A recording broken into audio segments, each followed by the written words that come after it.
Bonjour, donc nous allons continuer notre travail sur l'ISMATC matrice. C'est un wikibook. Alors je l'ai profondément remanié. Alors éventuellement vous pouvez télécharger à nouveau la bibliothèque. Alors nous allons travailler dans produits scalaires. Quelques propriétés des valeurs propres.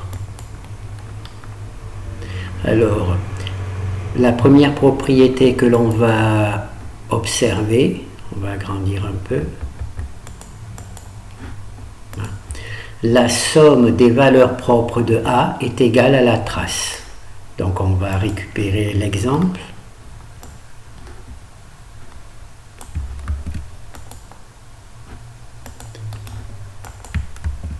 Alors moi, bien entendu, je peux directement travailler parce que j'ai téléchargé la bibliothèque depuis plusieurs temps. Oui. Donc tout ça, c'est la bibliothèque de langage C pour les matrices. Donc je fais le premier exemple. Alors on a une matrice A. Ici, on a calculé les valeurs propres. Si on additionne toutes ces valeurs propres, on obtient cette valeur-là. Et si on calcule la trace de la matrice A, on obtient la même valeur. Alors,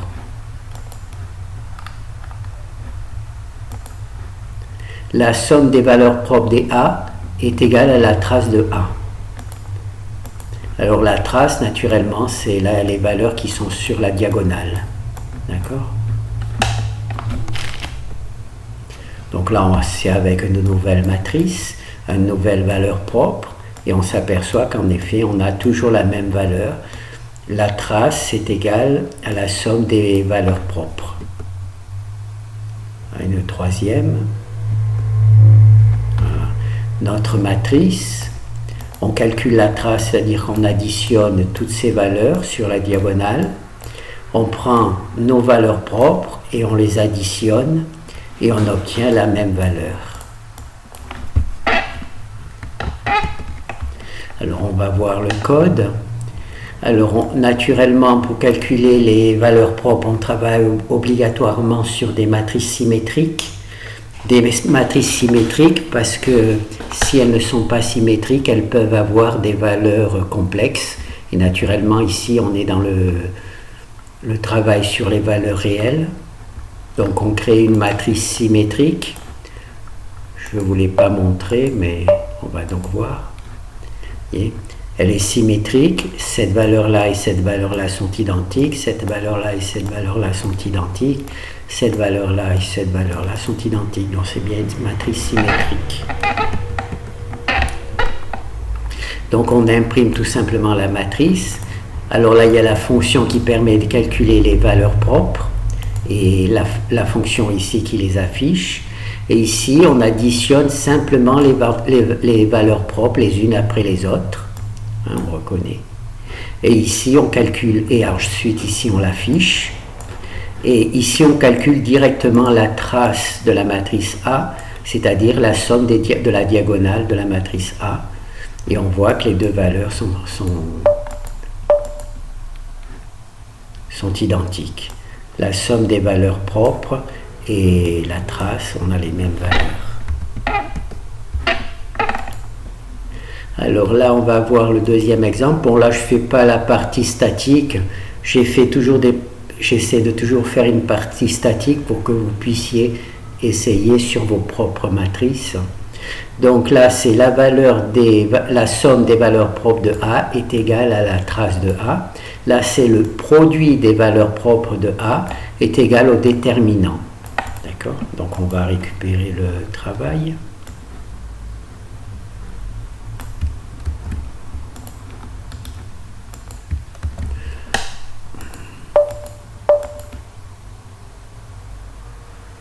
Alors là, on a une matrice. Là, on en a calculé les valeurs propres.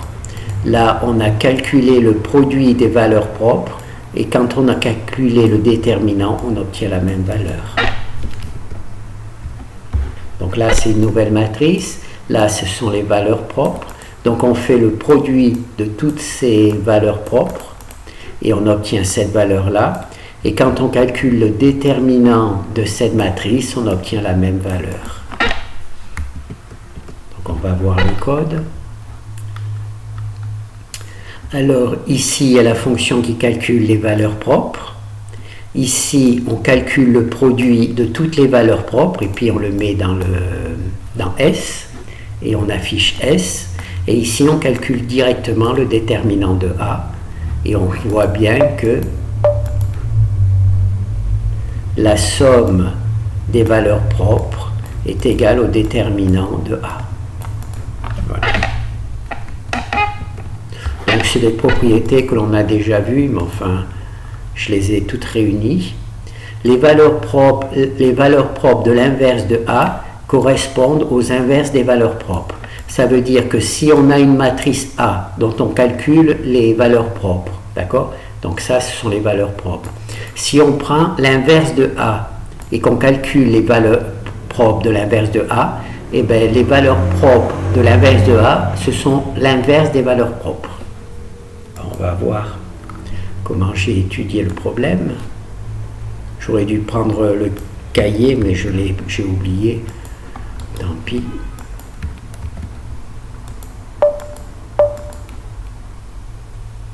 Alors là, on a une matrice, là on a des valeurs propres, d'accord? Là, on a l'inverse de la matrice, et ça, c'est l'inverse les valeurs propres de l'inverse de la matrice, d'accord?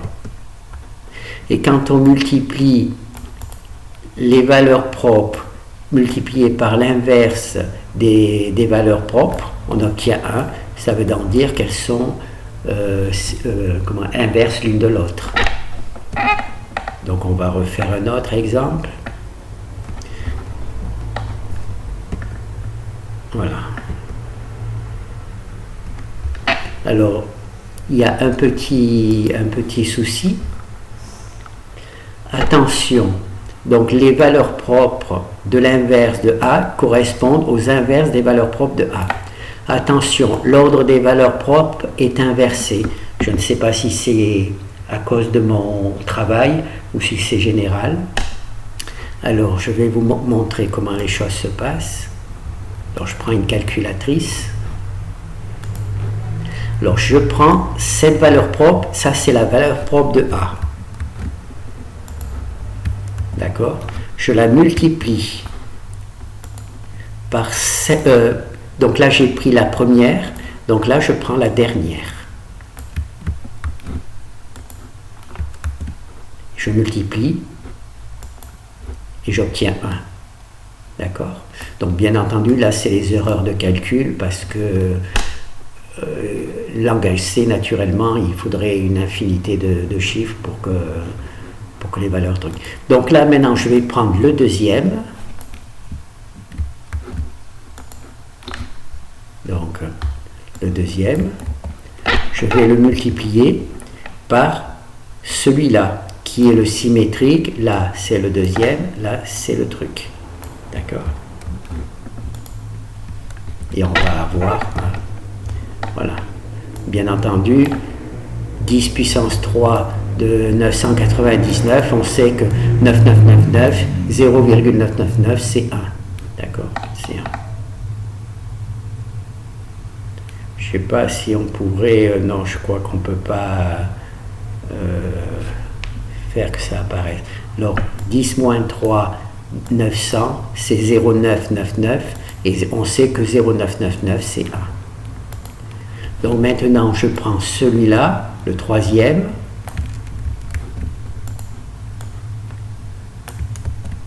Je prends, donc comme là j'ai pris le troisième, là je prends le deuxième.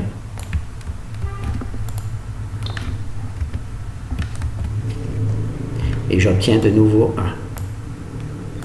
Et ensuite, ici, là je prends le dernier.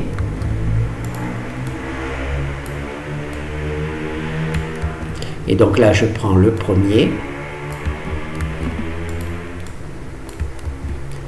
Et je fais, et j'obtiens... Ah, j'ai fait une petite erreur. je prends le dernier, ça met du suspense.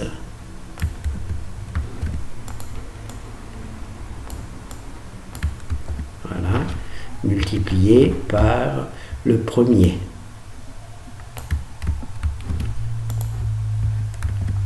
Ah, il y a peut-être un problème parce qu'il y a deux signes qui se suivent. Voilà. Et là, on retrouve 0,9999, c'est-à-dire 1. D'accord, 10 puissance moins 3, c'est 0,9999. Voilà.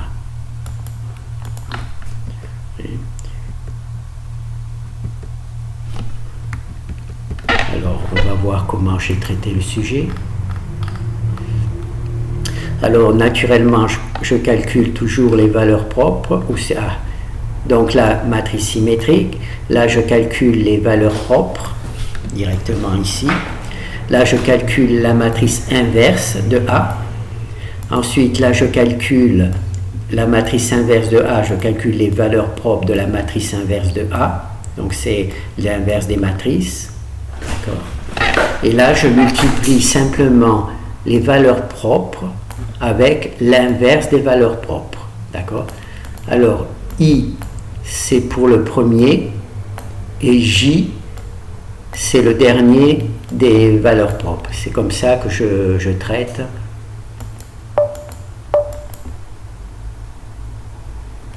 Voilà.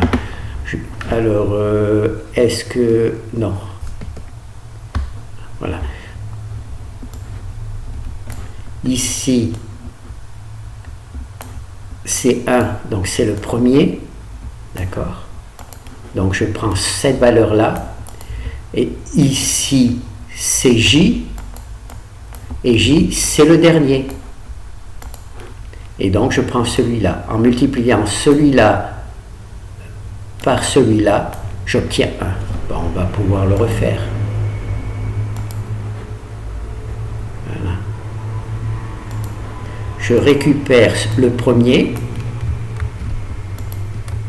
multiplié par le dernier.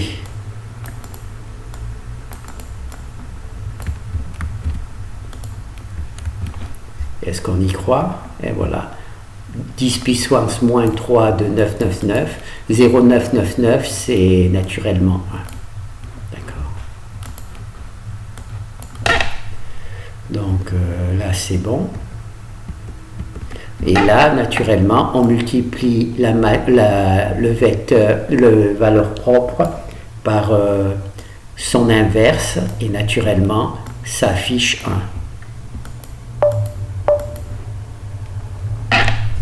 Voilà. C'est ce 1-là qui est affiché ici, qui est le résultat de la multiplication des deux valeurs propres. D'accord ? Donc on fait simplement une boucle for où le premier part du premier jusqu'au dernier, et le dernier, les deuxièmes valeurs propres, on part du dernier, c'est-à-dire J, R, et on fait moins, donc on va jusqu'au premier, et comme ça, eh bien, on obtient le résultat fourni. Alors je ne sais pas si c'est une erreur... les raisons pour lesquelles ça se passe comme ça.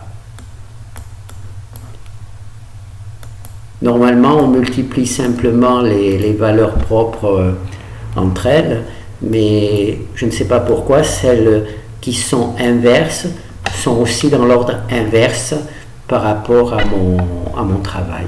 Bon, ben, de toute manière, ça donne toujours le résultat 1, 1. Hein, quand on fait la multiplication, on a bien 1, 1. Voilà. Donc ça, c'est les valeurs propres de l'inverse de A correspondent aux inverses des valeurs propres. C'est pour ça qu'en les multipliant, on obtient 1. Alors les valeurs propres alors S, c'est un scalaire, c'est-à-dire un nombre, un entier, un réel. Pourquoi ça a bloqué, hein? Les valeurs propres, alors les valeurs propres de la multiplication de A par S correspond aux valeurs propres de A multiplié par S. C'est-à-dire que on calcule les valeurs propres de la matrice S multipliée par A. Ensuite, on calcule les valeurs propres de A. Et pour obtenir les valeurs propres de ça, il suffit de multiplier les valeurs propres de A par S. C'est ce qu'on va voir ici. C'est des propriétés, il semble qu'elles soient intéressantes.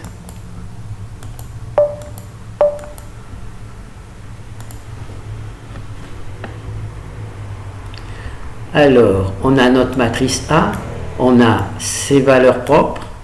Ah, j'ai fait l'erreur, j'ai repris, j'ai pas changé de truc. Alors, oh non. Ah, non, c'est bon. C'est moi qui ai fait l'erreur.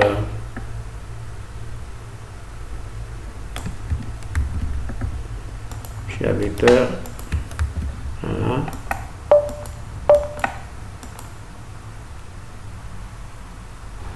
Alors, on a A. On a calculé les valeurs propres de A. On multiplie A par 3, par exemple. Donc là, ça fait 39. 39 multiplié par 3, ça fait 117. On multiplie toute la matrice par 3. Et on obtient donc des nouvelles valeurs propres. Alors ça, c'est les valeurs propres que l'on obtient par rapport à la matrice A. Et ça, c'est les valeurs propres de A qu'on multiplie par 3. Et on voit qu'on a les mêmes trucs. Là, c'est les valeurs propres de la matrice SA, d'accord, 3 par A. Et là, c'est les valeurs propres de la matrice de A qu'on multiplie par 3. Donc, on va voir ça dans le truc. Alors ici, on calcule les valeurs propres de la matrice A. Ici, on calcule les valeurs propres de la matrice SA. Et S, c'est un nombre entre 1 et 9. D'accord? Donc, ici, on affiche les valeurs propres de A. Ici, on affiche les valeurs propres de la matrice SA. Je ne peux pas dire A à quoi est égal à S, puisque c'est un nombre aléatoire, donc il change à chaque fois. Voilà. Alors, là, ici, on affiche les valeurs propres de SA, d'accord? Et ici, on calcule, on prend toutes les valeurs propres de A et on le multiplie par S, d'accord? Et ça va nous donner la même valeur.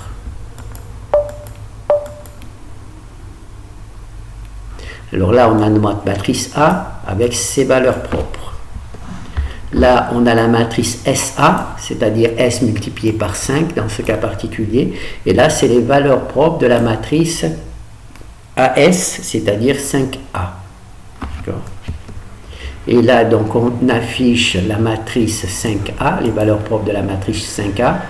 Là, on affiche les valeurs propres de la matrice SA, ou 5A dans cet exercice. Et là, on multiplie par 5 les valeurs propres de A. Voilà, on multiplie par S. Ici, S, c'est 5, c'est une valeur aléatoire. On multiplie par les valeurs propres de A et on obtient bien les mêmes trucs.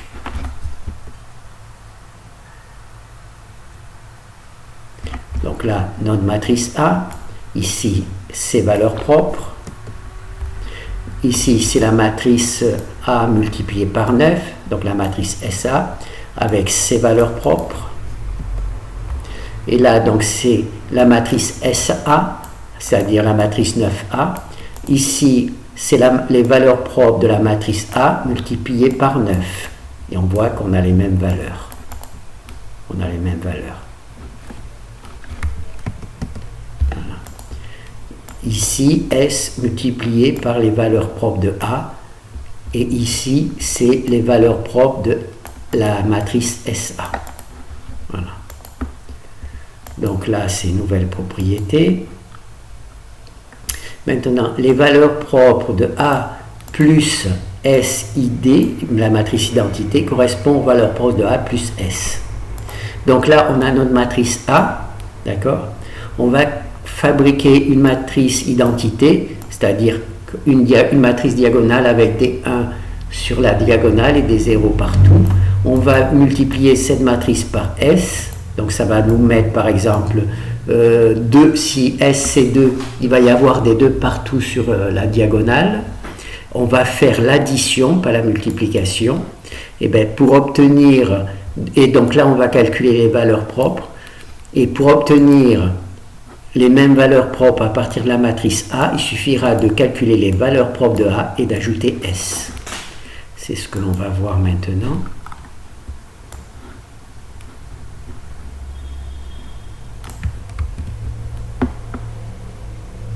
Alors, celui-là, on s'en sort. Voilà.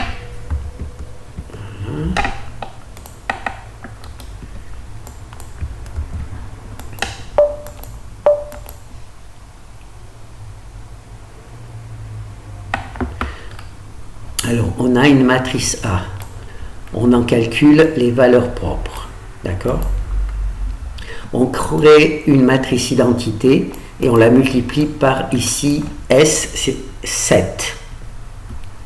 Ça veut dire que, et ensuite on l'additionne à A, ça veut dire que l'on va additionner 7 à toutes ces valeurs-là qui sont sur la diagonale, puisque la matrice identité, donc la 92 plus 7, ça fait 99.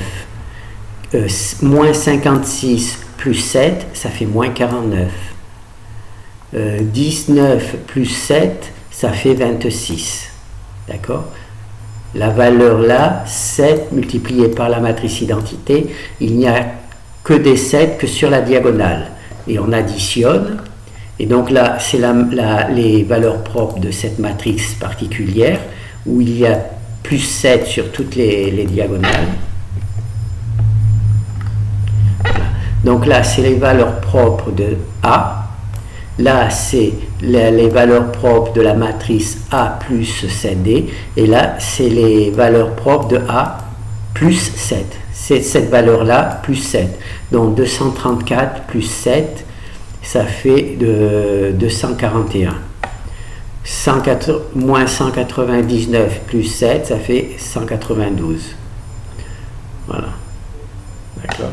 Ben là, le mieux, c'est de choisir là. 107, d'accord, plus 7, ça fait 100, tout simplement. Et là, on a bien 100 aussi. D'accord. Donc ça, c'est les valeurs propres de A. Ça, c'est les valeurs propres de A plus 7. Hein, valeurs propres de A plus 7. Et ça, c'est les valeurs propres de la matrice A plus 7 sur la matrice identité.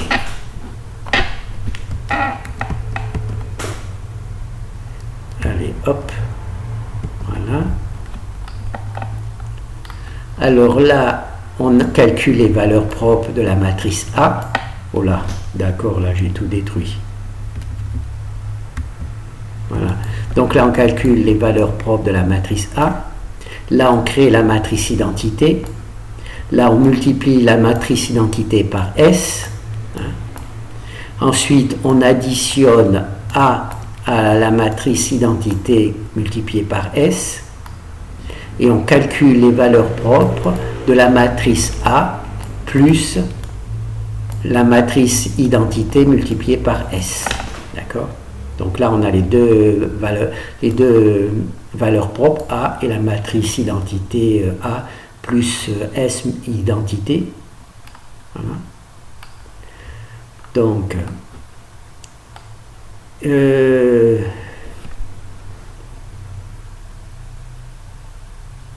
où j'en suis? Alors ici, il y a la matrice identité, les valeurs propres de la matrice A. Ici, c'est les valeurs propres de la matrice A plus l'identité. Et ici, on prend les valeurs propres, on ajoute tout simplement S, M. Pardon. Et M, c'est une matrice colonne où il n'y a que des 1. D'accord? Je ne sais pas si je vais pouvoir la...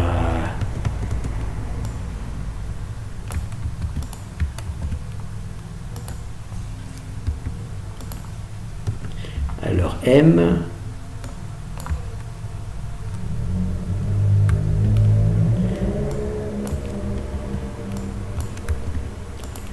Stop.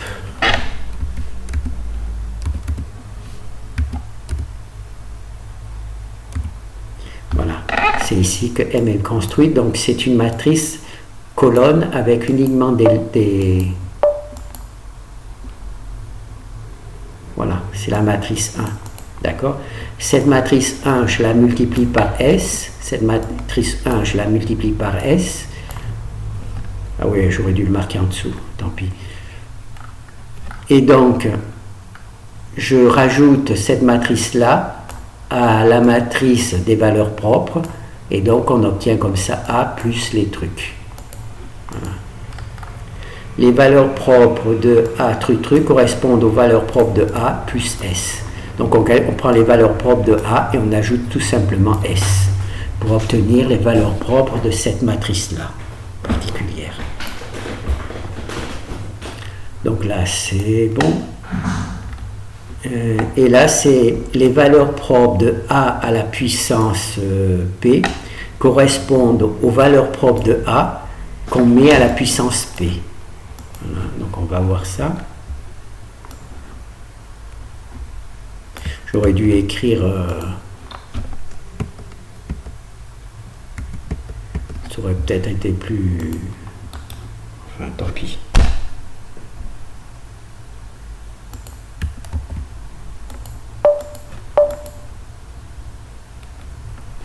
Alors là, on a une matrice A. On calcule ses valeurs propres. Là, on prend la matrice A à la puissance 4. Donc, on multiplie à 4 reprises la matrice A avec elle-même. On obtient ces nouvelles valeurs propres. Alors, ici, c'est les valeurs propres de A à la puissance 4. Et là, ce sont les valeurs propres de A que l'on a mis à la puissance 4. Là, c'est les valeurs propres de la matrice A à la puissance 4. Et là, c'est les valeurs propres de A qu'on multiplie, qu'on l'on met à la puissance 4. On va voir ça sur le code. Alors ici, on crée les valeurs propres de A. Ici, on crée les valeurs propres de A à la puissance truc. Donc ici, on met A à la puissance P. P, c'est une valeur entre 1 et 4, non, entre 2 et 4. Entre 2 et 4. P. J'ai mis des petites valeurs pour éviter des débordements de problèmes. Donc, donc P, ça c'est la matrice A à la puissance P. Voilà, la matrice A à la puissance P. On en calcule ici les valeurs propres. Donc ici, on affiche les valeurs propres de A à la puissance P. Et ici, on prend toutes les valeurs propres de A, les valeurs propres de A, hein, on voit c'est les valeurs propres de A, que l'on porte à la puissance P. D'accord. Et donc là, on fait une boucle. Voilà. Donc là, matrice A, valeur propre de la matrice A, matrice A à la puissance 2. C'est un cas particulier. Là, c'est les valeurs propres à la matrice A à la puissance 2. Là, c'est les valeurs propres à la matrice A à la puissance 2. Et là, c'est les valeurs propres de la matrice A. Et chacun de ces valeurs propres, on le met à la puissance 2. Il y a la boucle for. Chacune des valeurs, des valeurs propres de la matrice A est mise à la puissance 2. Voilà, P c'est la puissance 2. Voilà. Eh ben, c'est tout, je crois. Ah oui, il y a une dernière propriété. La matrice A et sa transposée ont les mêmes valeurs propres. Donc nous, étant donné que c'est des matrices symétriques, j'ai trouvé que je ne voulais pas me fatiguer à faire le travail, puisqu'une matrice symétrique, de toute manière, elle est égale à sa transposée. Donc j'ai écrit ici, je n'ai pas fait d'exemple parce que nous travaillons ici uniquement avec des matrices symétriques. Il faut savoir que on peut travailler aussi avec des matrices non symétriques, mais de temps en temps, les matrices non symétriques peuvent avoir des valeurs propres complexes. Et ici, on travaille uniquement avec des valeurs réelles. C'est pour ça que tous mes travaux se font sur des matrices symétriques. Mais si vous aviez une matrice qui n'était pas symétrique, eh bien, il faudrait que vous sachiez que la matrice A et sa transposée ont les mêmes valeurs propres. Voilà. Si elle n'était pas symétrique, si elle est symétrique, elle est identique, donc c'est normal, mais si elle n'était pas identique, sa transposée aurait eu les mêmes valeurs propres que le truc. Donc, première propriété, la somme des valeurs propres de A est égale à la trace de A.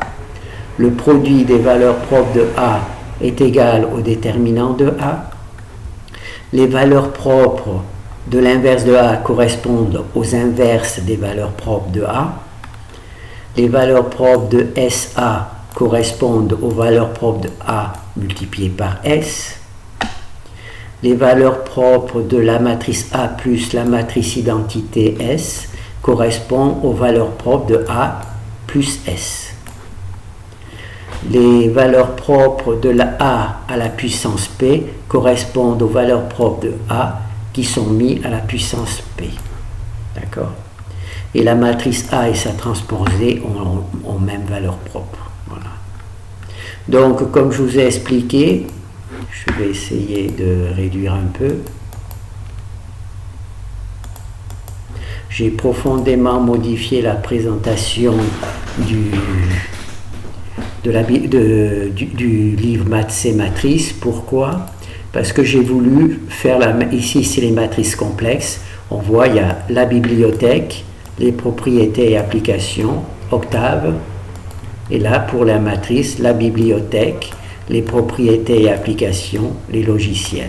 D'accord? J'ai donc essayé de faire exactement la même présentation pour ces deux livres. Donc ça a fait un petit peu un chamboulement. Éventuellement, récupérer, ça vous fera un petit exercice, récupérer la bibliothèque, repartez de zéro au cas où j'ai fait des petites erreurs, ça permettrait que je sache qu'il y a des petites erreurs. Voilà.